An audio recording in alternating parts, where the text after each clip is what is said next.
कुछ वर्षों से भारतीयों के द्वारा मनाया जाने वाला नया साल हमारी परंपरा और संस्कृति नहीं है, लेकिन संस्कृति, संस्कार और वैज्ञानिक रचनात्मकता में श्रेष्ठ भारत देश में अधिकांश भागों में हम हमारे ही नए वर्ष को भूल रहे हैं।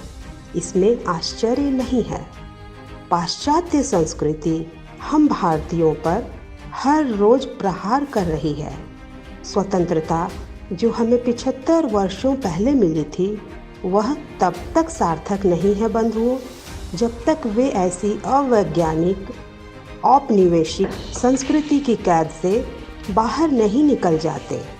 आज़ादी के बाद कुछ पश्चिमी देशों ने, जिन्होंने हमारे देश में मजबूत गुरुकुलवाद को देखा, अखंड भारत की पारंपरिक संस्कृति की प्रतीक युगादि को बदलने के लिए नए साल के नाम पर मोमबत्ती जलाने की प्रथा को बढ़ावा दिया।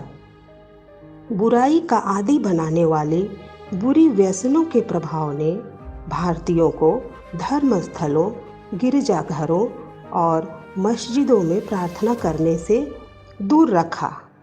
पेटेंट के नाम पर प्राचीन भारत के आविष्कार के इतिहास को तोड़ मरोड़ कर पेश करने की कोशिश व्यवस्थित रूप से चलती रही। बंधुओं, भारत अभी परिवर्तन पर्व के युग में है। प्रकृति में एक नया अंकुर, नई भावना का कंपन इस वसंत में है। प्रकृति देवताओं में से एक चंद्रमा की दुनिया में हर कोई अपने अपने अनुष्ठानों में पूजा करते हैं। प्राकृतिक धर्म ही सभी धर्मों में श्रेष्ठ है।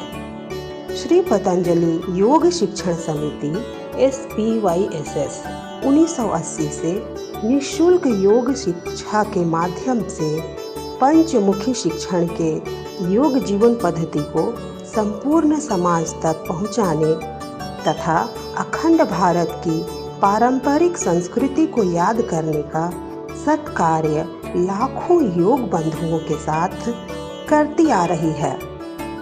भारत की स्वतंत्रता के अमृत महोत्सव के नित्य निरंतर संकल्प के रूप में भारतीयों के नव वर्ष चंद्रमान युगादि में चंद्र नमस्कार भारत माता के चरण कमलों में समर्पण करने के पवित्र कार्य में हम सभी भाग लें। नव वर्ष केवल उत्सव नहीं, बल्कि नया चेतन, बालकों के नए संस्कार, नीम गुड़ के प्रसाद का आदान प्रदान की आत्मीय भावना और पितरों की स्मृति में पूज्य भावना की संवेदनशीलता है। मानव जीवन युद्ध नहीं, यह प्राकृतिक पूजा तथा प्राकृतिक योग जीवन का पालन है। यही हमारा कर्तव्य हो। प्रकृति माता की जय हो। हरि ओम।